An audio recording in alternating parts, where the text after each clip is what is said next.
Y'all, welcome to the Triple Z podcast. I'm your host Isaiah Henry. For this episode, I wanted to talk about my pick to win the 2024 NBA championship with the Los Angeles Lakers, who are a complete disaster after winning the play-in tournament. I thought the Lakers had a really productive offseason, adding more players to a team that made it to the Western Conference Finals, signing players like Prince, who's a decent three-point shooter and can defend on a nightly basis, Gabe Vincent, who helped the Miami Heat go on that finals run, Jackson Hayes, who could run the floor and roll to the basket, Christian Wood, who had a decent offensive season with the Dallas Mavericks last season, averaging 17 points and 7 rebounds. The Lakers also did a great job of re-signing players like Rui Hachimura, Austin Reeves, Jared Vanderbilt, and D'Angelo Russell, players that helped them go on that playoff run to the Western Conference Finals. You have Braun and AD coming back fully healthy into this season. I had Anthony Davis winning MVP, and he's having a great season so far, averaging 25 points, 12 rebounds, 3 assists with 2.5 blocks. Braun in year 21 looks absolutely great as well, 25 points, 7 rebounds, 7 assists, 52% from the field, 39% from 3. And I had the expectations that the Los Angeles Lakers would be at least a top 3 seed in the Western Conference. As I speak right now, the Los Angeles Lakers are the 10th seed, 5.5 games back from the 6th seed with a record of 19-20, which is absolutely crazy to me because there's multiple things that plays into the Lakers having a very up and down season, one being injuries. Rui Hachimura, who's played great for the Lakers during their playoff run last postseason, has missed 14 out of 39 games so far. Jared Vanderbilt, who takes on the assignment of guarding the opposing team's best player, has missed 21 games so far, 18 out of 39. Gabe Vincent, like I said, helped the Miami Heat go on that finals run, averaged 12 points and shot 38% from 3 in the playoffs. He's only played 5 games for the Los Angeles Lakers. That contract he signed in the offseason, worth $33 million, looks like an absolute waste right now. So when you have players in and out of the lineup and missing games due to injury, it can be difficult to build chemistry as a team, and that's something Darvin Ham has alluded to on multiple occasions. When the Los Angeles Lakers lost to the Miami Heat, Darvin Ham said in his interview after the loss, it's hard to find a rhythm when players are in and out of the lineup. When key players are out, it's impossible to have a consistent rotation. So when you have Darvin Ham, the coach, saying that, but then you have players like Austin Reeves and Anthony Davis saying players being out is no excuse and that this roster is able to be competitive, it's talented, it's skillful, there's absolutely no excuse to be made for the Lakers. And with Austin Reeves and Anthony Davis saying that, and then you have Darvin Ham saying it's hard to find chemistry, you can see the disconnect in the locker room between the coaching and the players. Something else that's been affecting the Lakers season is how they play on the court. They rank 24th in offensive rating with 112. Their defense is slightly above average, ranking 12th in defensive rating with 114 points. Anthony Davis should be a top candidate for Defensive Player of the Year. He's looking like one of the best defenders in the entire league. They rank 22nd in three-point percentage with 35%. Something that should be known, especially in LeBron James' career, anytime LeBron James has won a championship, he's been surrounded by snipers. He's been surrounded by shooters that can knock it down consistently. So if the Los Angeles Lakers think they can rank 22nd in three-point percentage and compete for an NBA title, no chance in hell that the Lakers can compete for a title ranking 22nd in three-point percentage.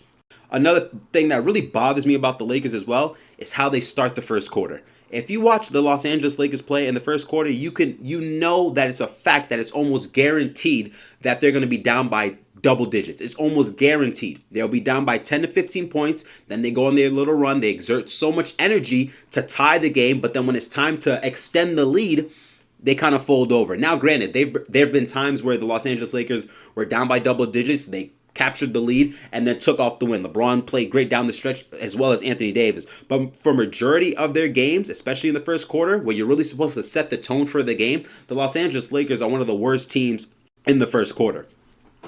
A couple nights ago against the Phoenix Suns, we saw it on display. They were down by like 12, 15 points. They really couldn't capture the lead during that game, and they went on to lose 129 to 107 to the Phoenix Suns. Bradley Beal and Devin Booker combined for 68 points. The Lakers starting 5 during that game scored only 47 points. Davis scored 13 points, Prince 11 points, Braun 10. Cam Reddish and I had the same amount of points, and I was at home. Austin Reeves 11 points. So there's a lot of things the Lakers need to fix to save their season, because the way how it's looking right now, they don't even look like the best team in the crypto center. That's the Los Angeles Clippers.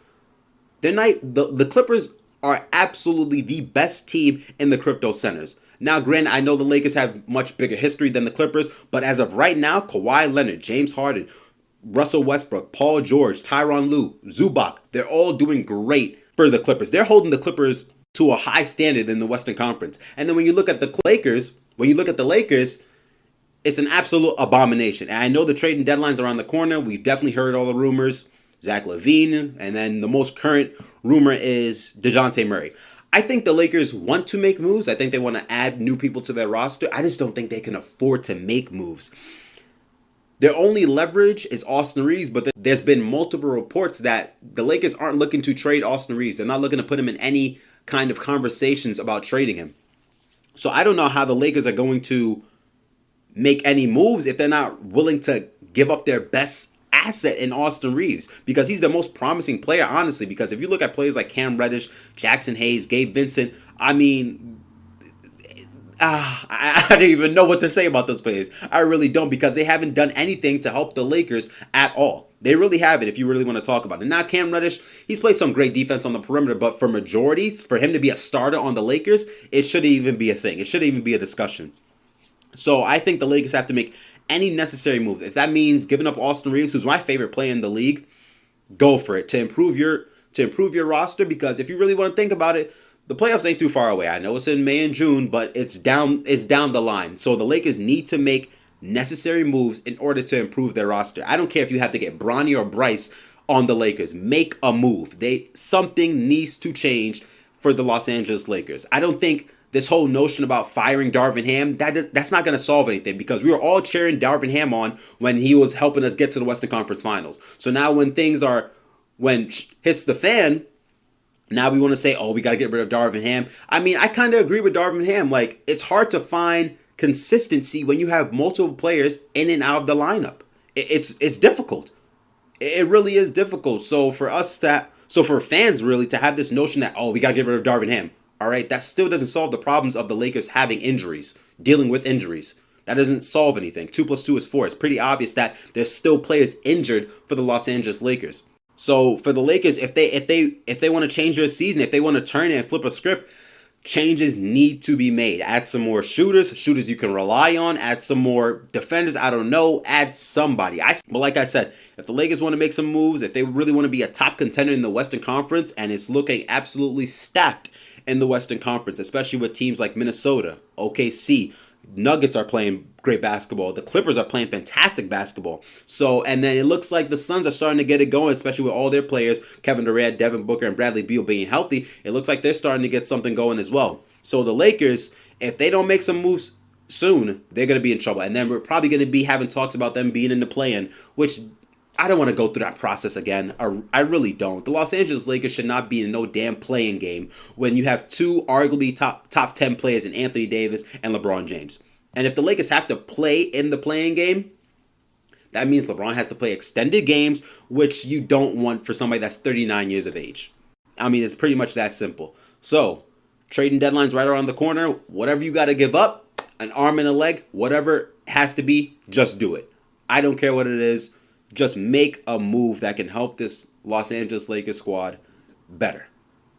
And another thing that caught my mind, if the Lakers don't make the playoffs, they'll be the first in-season tournament champions to miss the playoffs. At that point, I'm questioning, how does that affect LeBron's legacy? It's just I'm just playing. Oh, that's funny. Nah. But in all seriousness, though, if the Lakers miss the playoffs, come on, man. You tell me LeBron gonna be at home watching all these bums play? Eesh. Thank you guys for listening to the Triple Z Podcast. Please like and subscribe to the channel. Let me know down in the comment section what you think the Los Angeles Lakers can do to save their season. Zzz.